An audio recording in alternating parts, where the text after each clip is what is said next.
We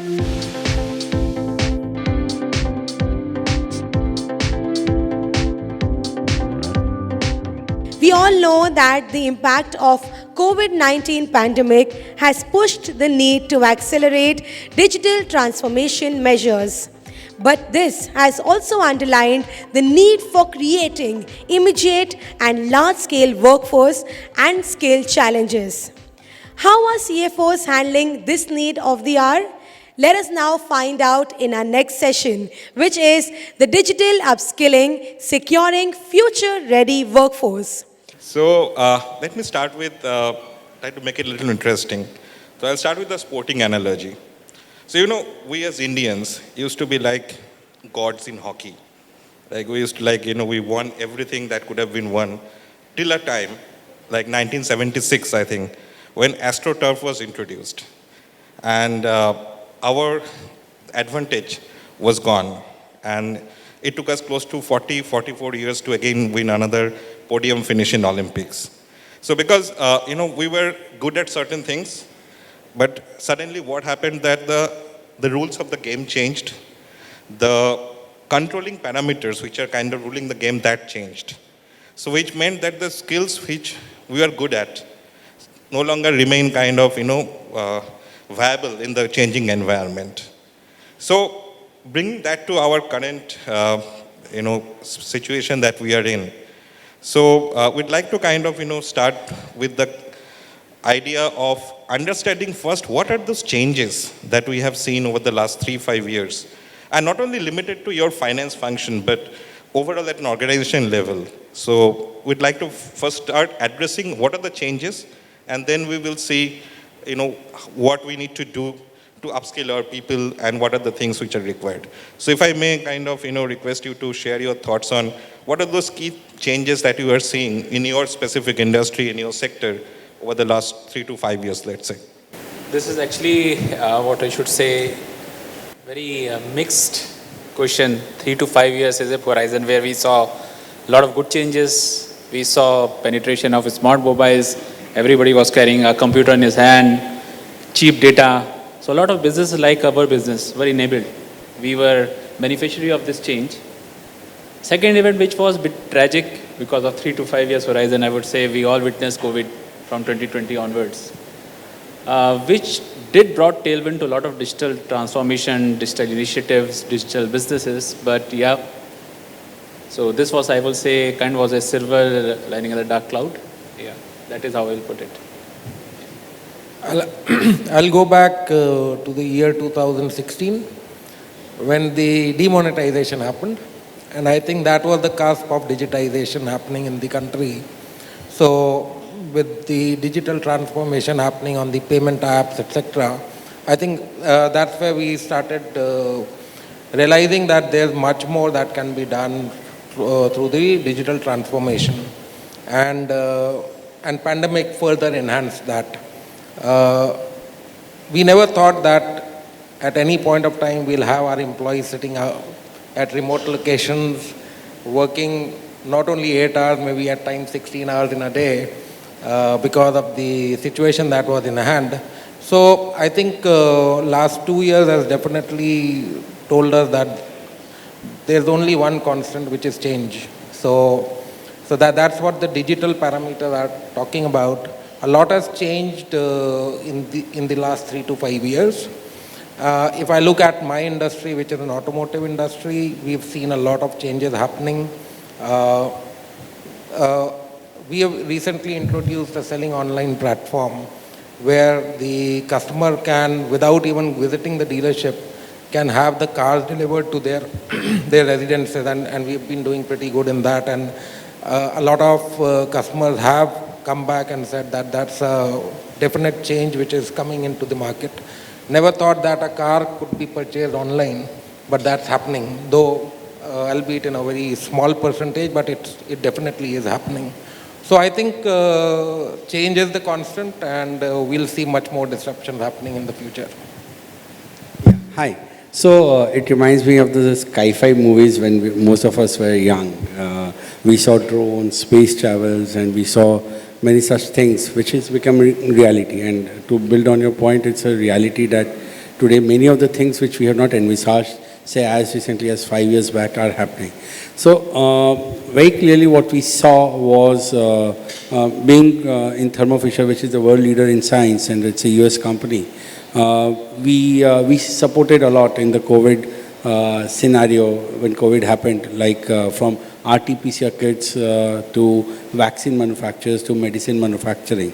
And the biggest challenge which I saw was the supply-demand situation where the demands from all the key vaccine manufacturers were significantly high. And we clearly saw that the capacity can't be increased in such a short period of time. So we came with innovative ideas where how can we localize many of the things which is what is urgently required and being close to the market kind of thing. So we localized the manufacturing for RT-PCR kits where we had in more than double-digit market share in the country. So this year taught us a lot. This year taught us a lot how to be agile, how to be resilient, how to be closer and understanding the customer and consumer needs. Because our mission is very clear, is that we want to enable our customers to make world healthier, safer and cleaner. So on that motto, we continue to support many of, in the health space, many of, almost all of the manufacturers, be it in vaccine or medicines, or even in labs to set up equipments to do the testings and all those things. We were agile and resilient enough to ensure that we are there for the country when it needed us the most. I think, somewhere between 2010 and 2014, I think if that period, I think that's where a lot of things sort of were falling in place. I still recall a time, must be about 2010-11, before your wallets and everything came into picture. I think one of our bankers wanted to test a mobile payment application. Okay, so they came to us and said, can we test it in one of your stores? Like, who's going to use a mobile phone to pay? I mean, let's be practical, but fine. I mean, you guys can try it out, And today, with UPI, I don't think, at least I don't think I own 1 rupee on my wallet right now. So I think we're completely transformed, and that's happened in such a short time. The other transformation that happened was, I think, the emergence of e-commerce as a platform. So till about a particular time, for us, knowing your customer meant knowing our distributors, knowing our partners, our channel partners, our wholesale partners. But today it's all direct-to-consumer business. So it's the consumer, the end consumer sort of direct. We are focused on what that end consumer needs. 10 years back, we didn't have an insight into that. But e-commerce has changed the game. E-commerce has really given us direct access to the consumers sitting anywhere in the country across 20,000 pin codes. And I think that has changed the way we look at our business, and that has changed the way we all think about how we want to solve a problem. Thank you. Very relevant points, actually. So now, see, what you mentioned that change is the only constant, maybe. So if that so much changes are happening and is happening at a rapid pace, that means we as organizations need to adapt ourselves, right? That means there are certain changes that we need to do, be it in terms of adapting to new technologies, be it in terms of new processes, etc. So my next thought on this is that, so what are those, some of the key marquee changes, be it in terms of technology, be it in terms of, let's say, processes that you have seen in your organization, which has kind of helped you to stay relevant in this kind of, changing environment? Yeah. So maybe we'll start with you, Narayan. Yeah, thank you. So let me very clear, we are fortunate in being that era where a CFO carries the same targets as the CEO, and we are a co-pilot to him. So if you see in that journey, we have created many things like DABI, data analysis and business intelligence, is something very critical and core to the business decision-making tree right now. So I think around 15, 20 years back, we would have done the decision on the basis of a hunch. Today we go through zillions of database to identify what is the right market to go, what are the right competition, and what are the kind of products which you have to go. Because we have to have our right products for the right customers at the time. So digital data analysis and business intelligence has become one of the key factors in supporting the business growth, which has to be competitive, profitable, responsible, and sustainable. Second, very clearly, is that there are many processes which are, say, accounts payable, accounts receivable, or general ledger. You build a team of a center of excellence kind of thing, or you can outsource it, where you start building more of the repetitive, non-judgmental transactions. We start seeing that how can we create a standardized, centralized, and automated process so that we get the productivity and leverage of scale. And third, and the most important part, which I strongly believe, is on the people. No statement is complete till I speak about people. It's how we are developing or leading talent or redefining the skill set of our existing colleagues, or whenever we get opportunity to hire from outside, how are we looking into those?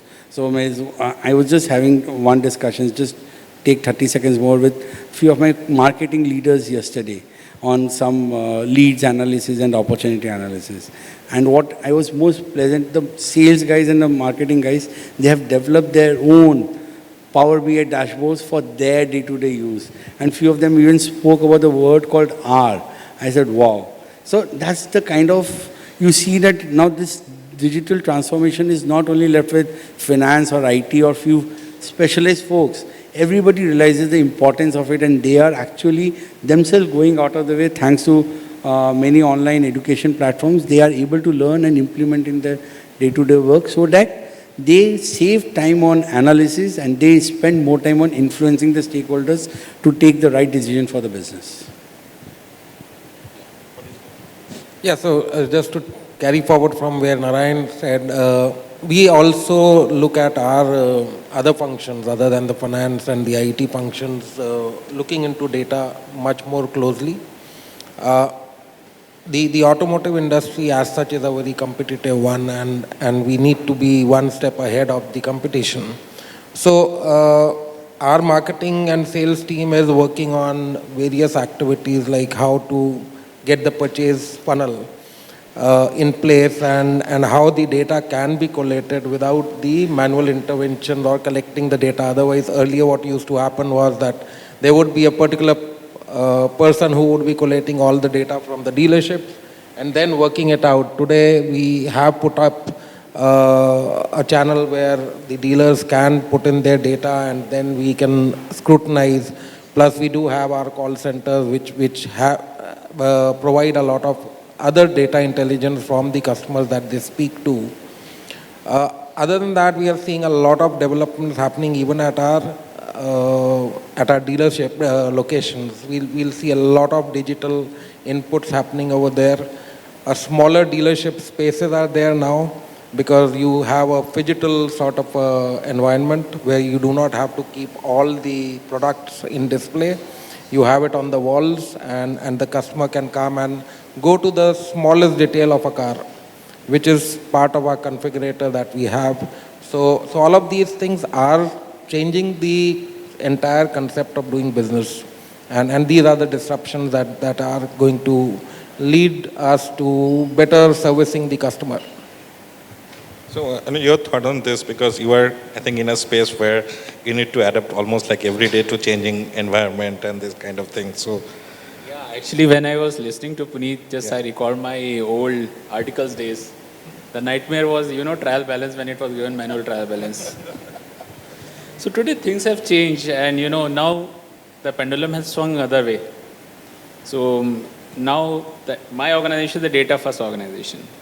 Finance department was the custodian of information for ages. Now data is everywhere. So you have to find the relevance and reinvent yourself what you are adding to the table. See, recording, everything was automated. Reporting, everyone has a BI tool, as Narayan just mentioned. Everyone has the access to the reporting and everything. What is left is analysis, insights. So that is where you have to put more and more insights. It has to be more timely. We can't wait for 30 days now to close and then report the things.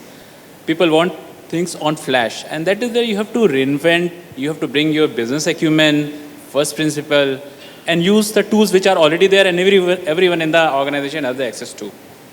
So yeah, it is a challenging time, and I think finance has to reinvent. The flux which is happening to the whole function is actually to the different stream now. Yeah. I think typically what happens is, I think different parts of the organization are at different levels of digitization or automation, right? And I think that's a bridge we are now working very hard to sort of build through. But I think Narayan's right. I think people are at the center of this discussion. When I recruit someone across any function today, not just finance, I think the digital skills are very important. And we actually now have a training program specifically for digital skills, because Excel is passé, right? I think knowing 20 years back, knowing Excel probably meant something.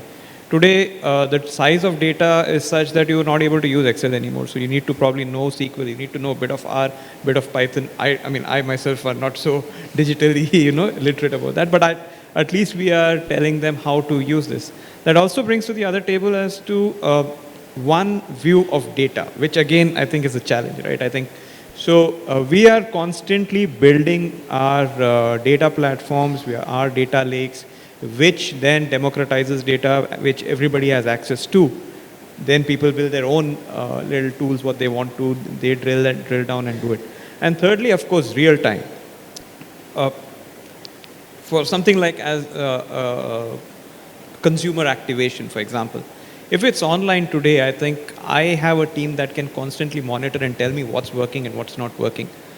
This is a big change from how it was earlier, where maybe it took 20 days or 30 days for a market research to sort of find out and come back and for you to correct it. So I think these are changes, and the talent today is more equipped towards it.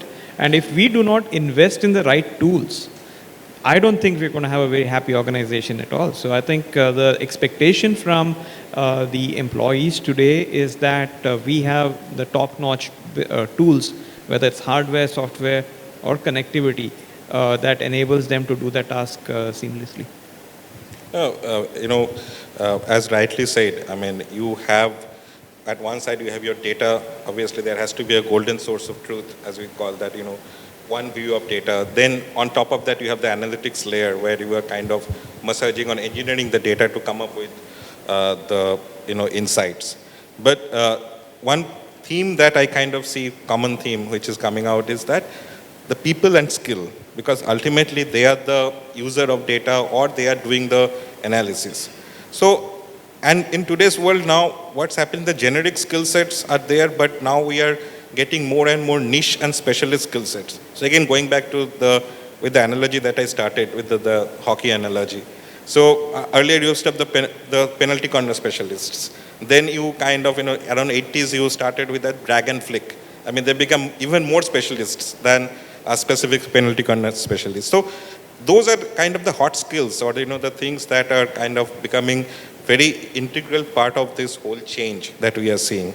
So I'd like to say, given that, different industries and your views on, so what are some of the hot skills that you are looking at? While, the twofold question basically. One is on the hot skills. Secondly, how you are enabling people who are already in the organization to adapt to those skills. So be it learning program and other things. So. Yeah. So before I answer, there are two things. One is, I strongly believe finance is the only function in an organization which has got end-to-end view. So having the right talent at the right place is very critical for the success of the organization. And second, very critical thing is that in people, process and technology, I always believe that technology is the easiest, process is second most difficult, and third most difficult is people, because changing behavior is the most difficult aspect of any change management. So now coming to your question, so very clearly we as leaders, all of us and everyone in this room, the leaders, be it as a CFO or be it even as a line manager, if we hire the right talent and if we have the right org structure, then half job is done. And that's where, if you ask me honestly, I spend my maximum time in how can I create pillars of resilient and strong finance org structures, be it in business partnering, be it in AP, AR, GL, because we are B2B, so AR is also plays a very important role. So across domain taxation and everything. So how do we ensure that we provide right knowledge to the team or right training? First is the golden rule of 70-20-10. That holds very true. 70 is on job, 20 is then you get some mentor, and 10 is going online courses or offline courses. Second is what I have ensured and what I have inculcated, and thanks to my previous lives in Cipla and Unilever and ONGC and PharmEasy, is that every 2 years, people will change. Everyone in my team changes their role. So I have been in Thermo Fisher over 2 years and 3 months, and you won't believe 60% of my teams, their roles either have been enhanced or have been changed. So I ensure that the biggest learning is on job. That is at 70%. And if you change roles and if you have a strong program of changing, it comes with a challenge because there are many people who are not comfortable in changing their people's role because at the end of the day, buck stops at them. But I believe that the more we are able to do, the more resilient organization will make, and the more colleagues and teams would be ready to stay back with the organization because they are getting the whole width and depth of experience. So these are two critical things. So 70-20-10 rule, and every 2.5, 3 years ensuring that the colleague is doing different roles. So, and there is a very famous belief or bias that all of us finance guys have, that somebody who is in EP, AR or GL or taxation, he can't do a business partnering role. Let me tell you, 5 of my colleagues have moved out from AP, AR, GL and taxation to do business partnering role. So it's for business partnering, you don't need a skill. You need just one skill: right communication and influencing, and seeing across the corners. That's all. So, yeah, I look at the people front as the most area that we need to focus on, because the people tend to get into comfort zones if they are going to be there for a longer period. So you need a job shift on a continuous basis. Maybe 2 years might be a bit early. At least every 3 years there should be a change in their job content, because that's where they're going to learn new practices. Otherwise they'll be having stereotypes developed on the roles that they are doing. So in our organization, we have taken this upskilling as a very serious matter. So that there are training programs which are devised for each of the functions. Finance is definitely one of the functions that we need to be going on a regular basis, because of various changes in, like, taxation forms part of our finance function. So there are lots of changes which is continuously happening in there. So we need to ensure that the people are related to the topics that are there. Plus, if you look at the more data-driven functions like AP, AR, that's where actually the most mundane activity comes into being. So we need to actually motivate a lot on to these people so that they can get into more creative jobs. So wherein what we have created now is that how can the people improve the processes. So there's a target that has been given to every individual in the organization, in my department, that we need to find at least 100 hours of saving from the processes, so that the processes can be looked into more detail, take out the non-value added activities, look at where we can automate. So we are now finding some RPA and the BI tools to come into the accounts payable and accounts receivable roles, which are more transactional roles per se. And now he was mentioning about the trial balance. So at our times when we were doing our articleship, first thing that we had to do was to go and tally the trial. And that itself used to take a week, 10 days. So I come from a small town where I didn't work for KPMGs or PwCs of the world as articles. It was a small firm.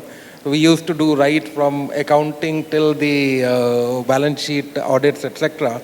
So trial balance tallying was a job which was given to the first year article, the lowest job which was there. So now things have changed. Like, it's all computerized. SAP is there, and SAP and likes have been helping a lot into the finance department. So we are continuously looking into those activities as well as to how SAP can be used. I remember a term with an ex-CFO of mine used to say, my ex-boss, that SAP is like a Ferrari. It's up to you whether you want to drive it in second gear or in the top gear. So, which is what most of the organizations would be driving it in the second gear, not in the top gear. So, because SAP has so much of functionalities that are actually not tapped. So, I think more of these things are happening today. We are concentrating a lot on the automation side. How much can we got from SAP so that the manual interventions can be reduced? So I think upskilling and continuous looking at the processes is what's going to drive the business now. So in my current, so I have seen both words. In my previous avatar, I was working with a corporate and central corporate level. I have seen how digital transformation made people redundant. And we needed to invest in reskilling and all. We had a center of excellence in back office in Hyderabad. And we were doing global invoicing there. So once the RPAs and the bots were, implemented, all of a sudden 400 to 500 people become redundant. And then there was a massive initiative which was taken just to reskill, and a lot of people actually left, and there was a lot of strife, mental. I mean, human network you built over the time, you realize the pain and all. When I bring that lesson to this organization, one thing is, I'm lucky in a sense we are starting from the clean board. There's no legacy. So team, the people which I look for, and as you rightly mentioned, technology is, I think, easiest part. I think everyone now, especially the youngsters, they're very digital savvy and very quick to learn the skills. And they come with the tech. In fact, I will be the most, I should say, obsolete person I must be the person who would struggle to write codes and sequence. So what I believe today, especially when I look into an employee, how future ready he is. When I mean future ready, how critical thinker he is, how solution oriented he is. And one of the panelists mentioned, earlier, a sense of ownership. I think that is a very important aspect, that he should act like he owns the business. And fourth very important thing which for him is, he should be ready to change. So, for example, one of my practices is whenever there's a format is set, in 3 months I'll change that. So that people don't get into the rut. I always say after 3 months, if you're showing me the same report, something is wrong. Show me new. So this people, you should not get into habit. So this is 4 critical things which I think I always look for if I hire someone. Rest are things which can be taught. So we invest a lot in learning and development. We think around 2 to 2.5 hours is a KPI which is given to HR. That mandate should be invested. So yeah, that is the other stuff. But yes, these are the 4 things which I think is the most hot skill to answer your question, which I will look. Yeah. I think in a way, some of this is to be, if you want to introduce a change, it has to be top-led. I think the leadership at the top has to change first. And I think that's sometimes the toughest. Simple. If we are now if we have our BI dashboards, our set of data, then the propensity to ask for something different should probably go down, right? And then it has to trickle down to everybody that, okay, this is the data that we're going to use. And everybody in the organization is going to use that. Yes, maybe there are some ad hoc reports and other things. But if we were to say that, okay, this is how the company is going to work, and these are the principles, I think that has to be said, and that has to be said by the top management. If I keep asking my team a different report every day, then honestly, we're not done the job in terms of how the data integrations happen. There should be some place from where I should be able to draw down. So I think we also need to stop over-analyzing, to your point on ownership, and to trust people who have entrusted that responsibility to do it right. But more importantly, I think, like during this pandemic, I think the one part of our organization that still sort of had to go back to office to do things, and 2 people in finance who were taking care of banking operations, because the banks required that the physical documents be submitted. Okay, and some of it was something as basic as a transport documentation, the lorry receipt, and the proof of delivery. So we took upon us that we said, okay, this is one part that really is not digitized. Digitization here does not mean just scanning a document and putting it on a cloud server. So we embarked on a journey where we said, okay, our entire transportation system, we're going to digitize. We're going to have a platform where every shipment today I can track where it is. and every proof of delivery, okay, is available at a click of a button. The person who would otherwise have to print probably 500 pages today has one click of a button, he gets 500 PDF files that he can attach and send to the bank. Of course, we have to commend the bank also for changing their ways through this system where today a lot of the digital documents are acceptable to them, which prior to that were a no-go area. But I think that's completely changed the way we look at it. And so suddenly things like revenue recognition, everything falls in one bucket. And like, this is one source of truth. Now, whether it's for us, whether it's for auditors, that's the platform you go. And now you probably audit that platform rather than the data itself. So I think this sort of changes, looking at some of the otherwise ignored parts of the business, which have linkages, I think that's again a very important thing for us to do. But yes, in the end, we have to invest in the right tools. They have to be easy. And without this, we will not be able to attract the digital talent that we hope to in the future. Funny thing that, so much talk about trial balance suddenly transported me back to my business school days. So I was a fresh engineering graduate. I joined business school first year, first semester. They were giving accounting and match trial balance. I could never do it in my life. So maybe I wasn't upskilled enough to kind of carry that forward. But, coming back to the discussion, I think, what you mentioned. So the last kind of, point that I wanted to have, like, late Peter Drucker said that the culture eats strategy for breakfast. So somewhere we need to see this whole, change that is happening. So there has to be the change in the entire organizational culture, which means that your KPIs, the employee, remuneration or the employee benefits, they have to be aligned with the kind of, work they're doing or the kind of skill set that we are expecting them to have.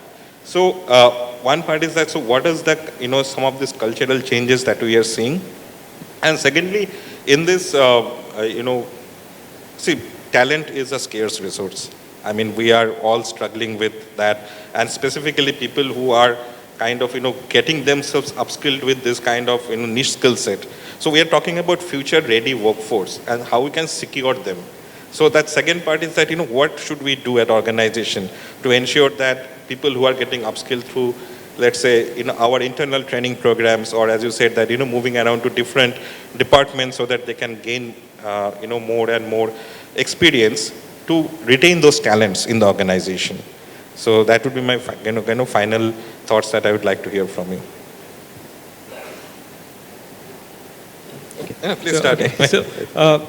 No, I think to pick from where Narayan started, saying that rotation of people within the organization, within the function, is a very critical thing. So as a matter of, what we look at every process, every manager in the team is sort of expected that they look at their processes very carefully and to weed out whatever is manual, weed out whatever is repetitive, and to encourage them to automate these processes, RPA being one of them.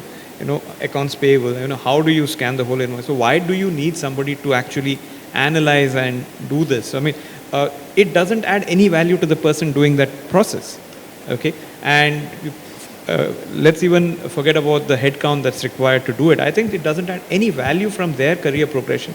I think if we solve for that, if that's the mandate that, okay, let's look at people and how can we skill them within the organization and move them. And one big task of moving within the finance roles, of moving across the roles, is for the next person coming in to take it up very easily. You can't have like a 3-month transition or 1-month transition. You should be able to imbibe the new role as if it was you'd done it a day before, right? So I think easing that role, which again means standardizing some of these processes, making it much simpler, and one view of data and one source of truth, right? I think that's the big challenge here. So, if I have to answer it, building on what you were saying, is that more than what, is the how of what. That is first most critical aspect of whenever we seek or look at a talent, because how is the cumulative experience since birth. That's what we perceive problems or challenges or react or respond in a manner. So how is something very important.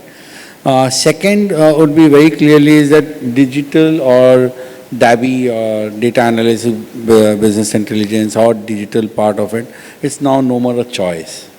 It's something which is imperative, which everybody has to embrace or perish.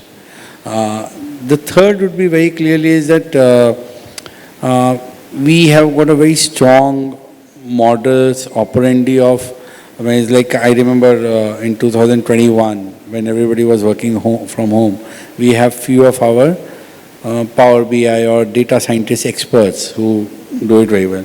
We used to conduct 2-hour session every month where everybody from finance or even extended team used to join online, and we used to pick up real life problems and we used to solve it, and we used to show how it changes the way they do. Fourth, very rightly mentioned, is that there are lots of things like Conquer, Sephoria, or RPAs, or there are many other tools like Innovera and all those stuff. I don't want to mention, but there are many tools which we keep on implementing in our day-to-day in the organization, not to solve for the bigger problems, even to solve day-to-day challenges like you mentioned. So we are now having a workflow solution where we don't want people to see PODs and everything. It captures from order to payment, collection. Every journey is captured in a workflow solution. So any auditor or any stakeholder, whoever wants to know at what stage of service that order is, not only at what region that, at what distance is it, and even what stage of that order is, we are creating a solution. So solving day-to-day lives, and hence trying to reduce the time which is required to do repetitive, non-judgmental work, and invest more time, save that time, improve work-life balance for team. That is first priority, because in finance everybody thinks that we are the, and people love to work 16, 18 hours a day. So my first job is to how can I bring it down to those normal 8, 10 hours a day. And then once we have done that, then the second step is how can we train them and educate them in doing more on the influencing part. Data is done, it's given. One single source of truth on a real-time basis is given. Now how do you take action on that rather than preparing for that data is something which we keep on training our team. So it's a combination of online training, it's a combination of those classroom sessions, and it's a combination of job rotations, all of those stuff. So we continuously, because that's the only thing which will keep every colleague motivated to perform every day great execution, every day better than the previous day on the same mundane role.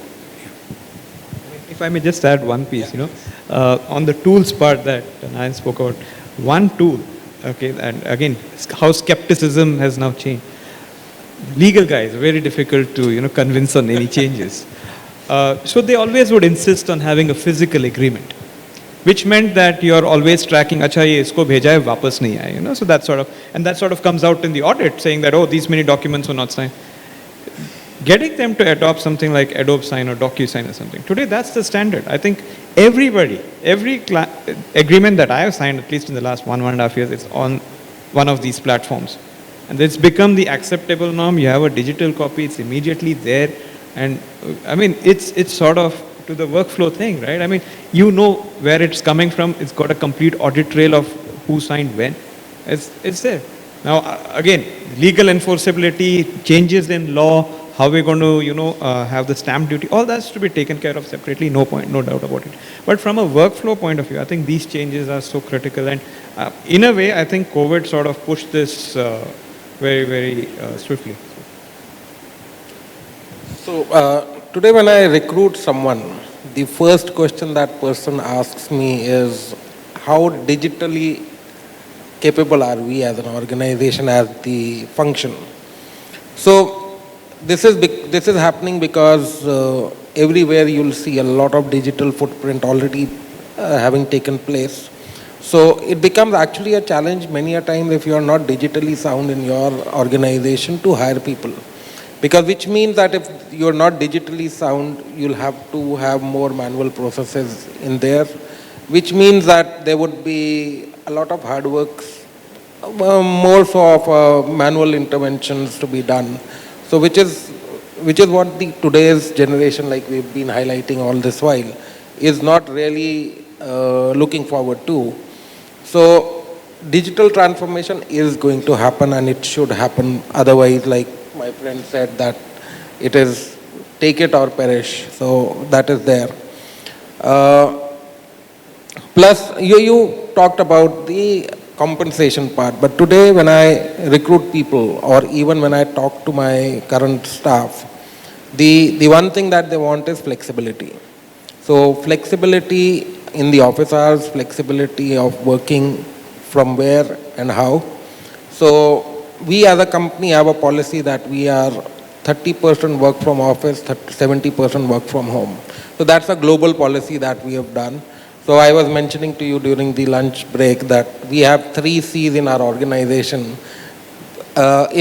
If any of these 3 C's meets the purpose, only then you should be coming to the office, which is create, collaborate, and celebrate. So for creation, our factories, we need to have the workers in place so that they would be there. And whenever we have to have the team meetings, that's the case when you should have your team meetings once in a while, so you bring the team back to the office.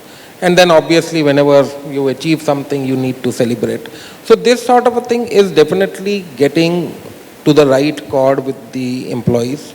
And obviously compensation is always a debatable topic, so I won't get too much into that. Fair enough, yeah. So the final thoughts from your side, please. Yeah, so I'll not take much time. Quickly, I will say, see again, for me, money is a hygiene part. And again, I have a little easier life because we are creating the culture. So culture is to find the problem solvers and empower them. And yes, of course, you have to compensate them well.